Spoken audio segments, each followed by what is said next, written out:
my transformation into a knockoff Iron Man. It's underway.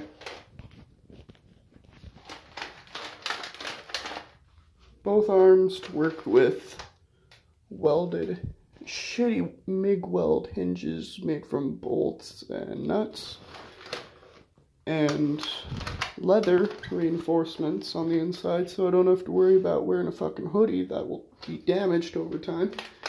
Got padded knuckle leather gloves, extra fucking whatever, I don't know. And both of them are pretty good so far. Got a pretty good wide range of motion. Both arms, I tried to make them as symmetrical as possible. Like I can do full-on gestures in these. But yeah, that's some progress.